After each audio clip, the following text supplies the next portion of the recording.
Okay, Wally, whenever you're ready. Okay, good morning, good Erev Shabbos. Everybody is always looking for new snacks for Pesach. And there's a multiplicity of things that are available. This year at our Sable table, we had a new snack, which was very appropriate for the 10 plagues, and we had locusts to eat. And given that this week's Parsha is Parsha Shmini, which talks about that which you may or may not eat, I thought I would talk about delectable locusts that are available now. They've been available for a long time. Everybody feels, yucky and ooh, how could you eat that? But let's talk a little bit about it and learn about locusts. It's fascinating. I remember, I'm going back now a long, long time. Must have been 1957 or 1958.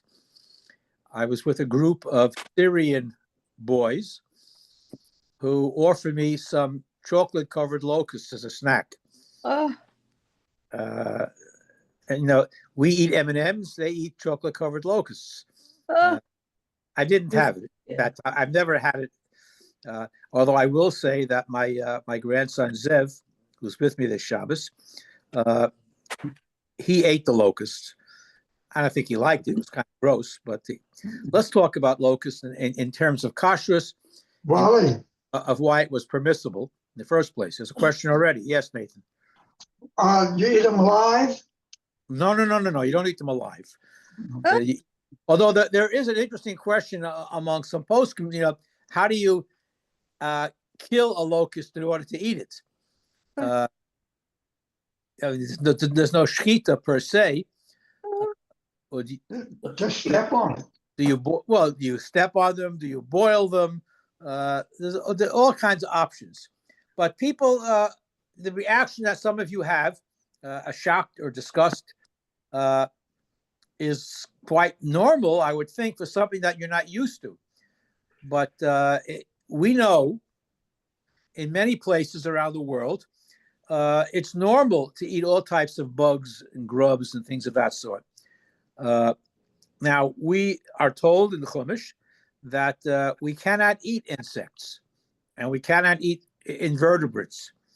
And the Torah not only prohibits it, but it tells us that it's disgusting. And it's not for for Jewish people to eat it. But locusts should also be prohibited. They're also an insect. The locusts are basically grasshoppers. And there are two species, chagavim tahorim, that are permissible. So manishtana, why are locusts different from other locusts? And why are they permissible to eat? So first of all, locusts, the kind that we are allowed to eat, are the same locusts that occur when you have a locust plague.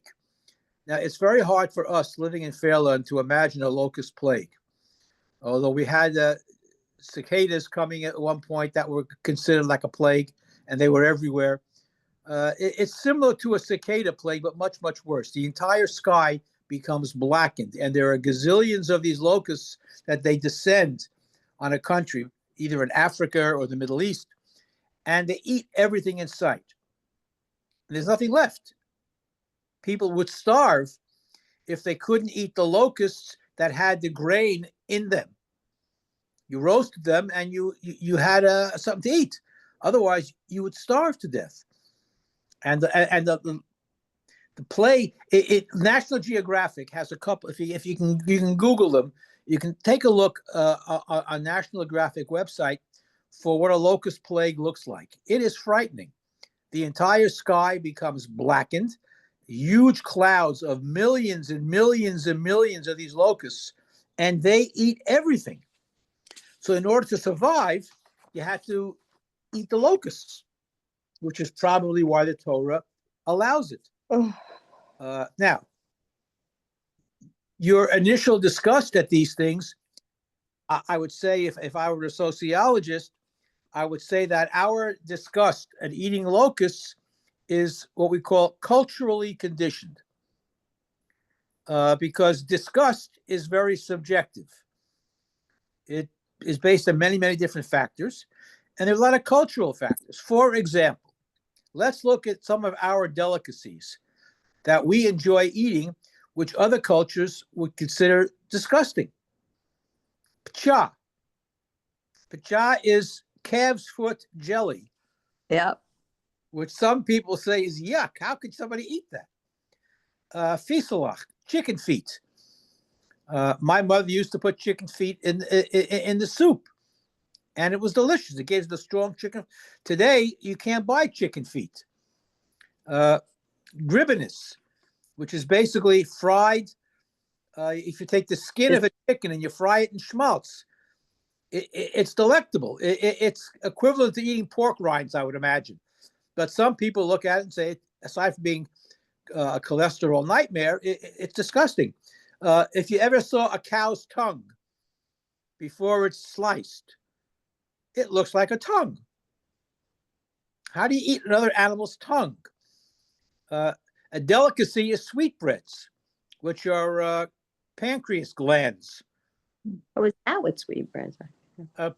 Well, some hockey eat, people eat brains in North Africans. It's a delicacy. Some people roast cows' udders or bulls' testicles. These are all kosher things, but we have a cultural abhorrence of certain things. But it's cultural. It doesn't mean that it's prohibited.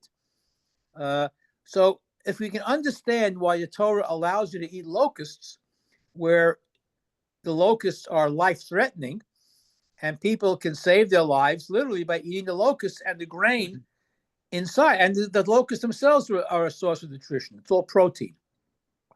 So in many cultures, people are accustomed to eating locusts, and there's no reason for the Torah to prohibit it.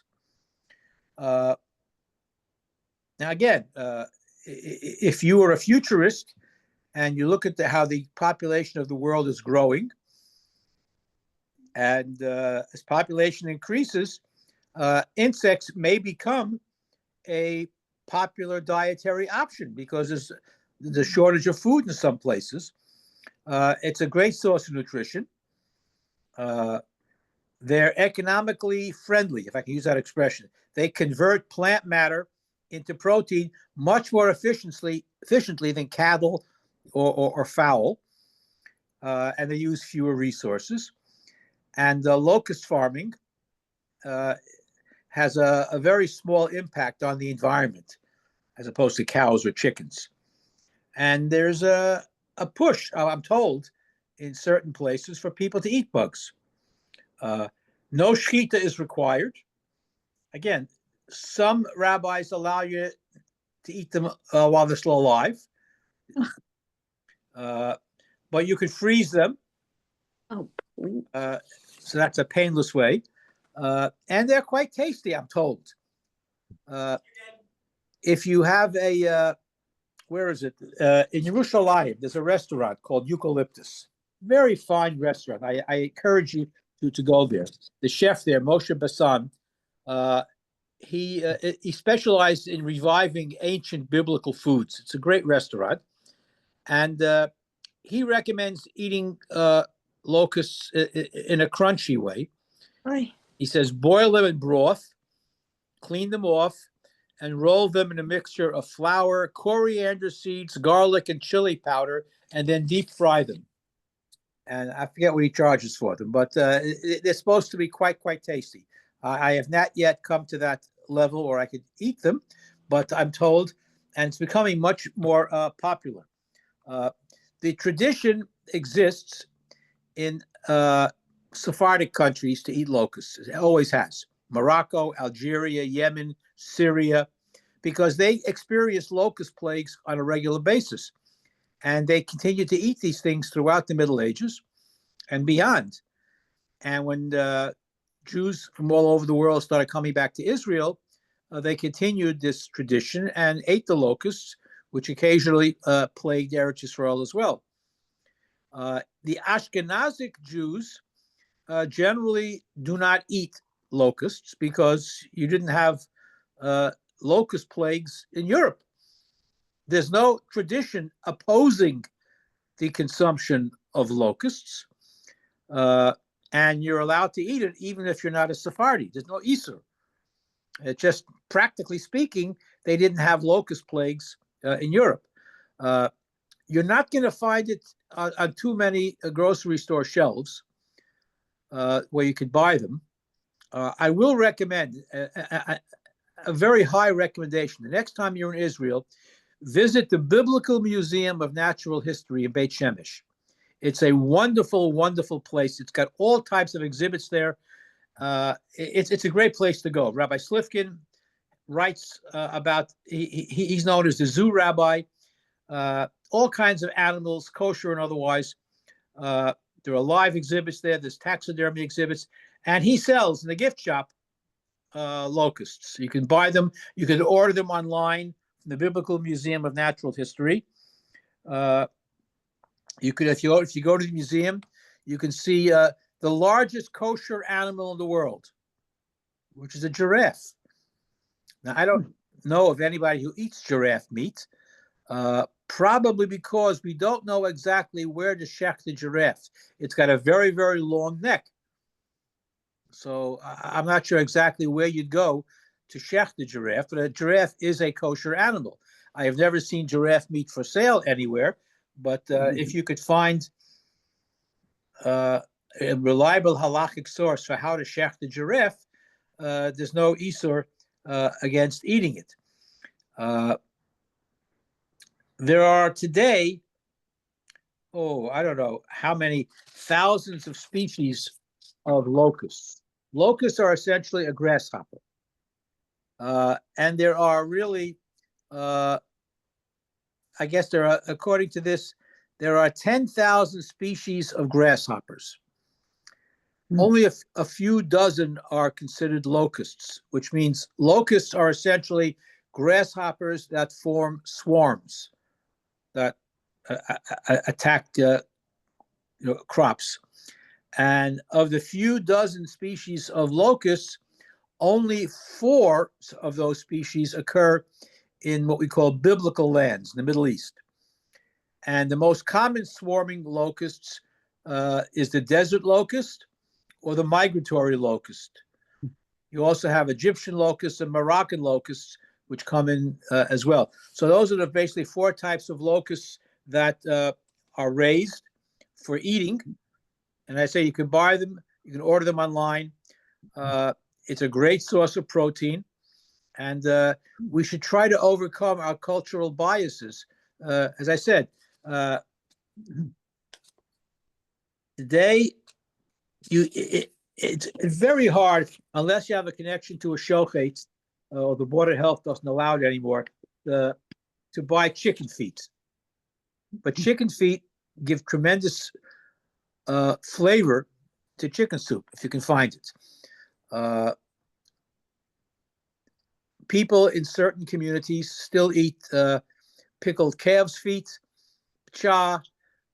Even gefilte fish in some cultures is looked at as something kind of bizarre. What we are used to becomes culturally acceptable. And what other cultures considered acceptable, we may find objectionable. So when I first started talking about locusts, we heard all the ews and uck, and how can you, because we are culturally sensitized not to eat insects.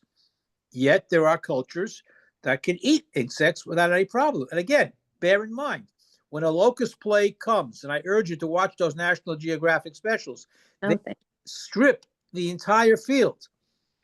There's nothing left after the locusts leave. So if you have locusts that you can capture and eat them, then that's basically your meal. You're subsisting on that, because all the grain that was in the field is now in the locust belly. So by roasting the locust, you're getting protein and you're getting the grain as well. Again, we have to overcome our cultural objections to it because we live in North America where you don't have locust plagues. Wally, Yes. Are they kosher Pesach? Yes. Well, let me rephrase that. The ones that are kosher Pesach are the ones that are raised and without having the grain inside them. In other words, the locusts that you eat after a plague are not kosher Pesach. But the locusts that you buy at the Biblical Museum, they come in a jar, they're kosher Pesach. And as I said, we had it at our Seder, and my grandson tried it. I don't think he liked it, but they are kosher Pesach, and it comes with a hechsher. Well, are all locusts kosher and are grasshoppers kosher? Okay, so locusts are basically grasshoppers, and there are only certain species of them that are kosher. The swarming locusts. There are four. As I said, there are four types of desert locusts and swarming locusts that are kosher. What the Gemara calls chagavim tahorim. So not, as I say, there are thousands and thousands of species available, but only four are considered to be kosher. The ones that swarm, that, like I say, they blacken the sky. So those are the ones. So we really shouldn't eat locusts. We should not eat locusts unless we can identify them. That is correct. So if you have grasshoppers in your backyard, they definitely are not kosher, because we don't have locust swarms in Fair Lawn, New Jersey. But if you'd like to taste it, you can go online to the Biblical Museum, and they'll send you a container of locusts, and they're kind of crunchy, and it's a good source of protein. That's where you got your locusts from, Rabbi Wally? Yes. Yes. The museum. The Okay, thank you. Yeah. If you're ever in Beit Shemesh, I can't urge you strongly enough to visit the Biblical Museum. It's got many, many other things there to see and experience. It's a wonderful, wonderful place. If you have a chance to read anything by Rabbi Noah Slifkin, he's written several books about biblical animals, and he is the expert on all the animals and vegetation mentioned in Tanakh. And the museum brings to life either with live exhibits or taxidermy exhibits of all types of animals from Tanakh. And he's always on the lookout for new things to have in his museum. He also has, every year, he has by invitation only, a very special dinner with the most exotic kosher animals that you can imagine, prepared by expert chefs and shoftim that you don't usually find in your grocery store. But locusts are one of his best-selling items, and a lot of people come through the store and you know, they figured out, let me try it. How bad can it be?